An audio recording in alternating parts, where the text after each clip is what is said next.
CapCut editing course जो अॼु आहे लेसन 4। उम्मीद आहे तव्हांखे टियों लेसन चङी तरह यादि हूंदो। अॼु असां आइसोलेट वॉइस जो कमाल सिखंदासीं। हीअ ऑप्शन तव्हां अक्सर ॾिसंदा रहंदा हूंदा पर अॼु हिनखे यूज़ करणु सिखूं था।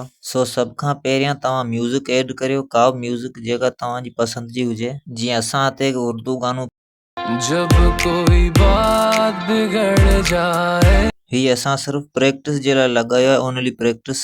सो असां हाणे क्लिक करियूं था नॉर्मली हिन वॉइस आइसोलेट ते।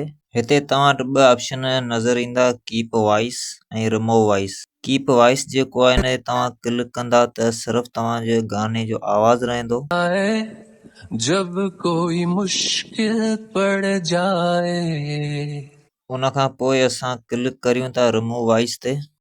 चंद सेकंड वठंदो, 4-5 सेकंडनि में तव्हांखे रिज़ल्ट ॾेखारींदो।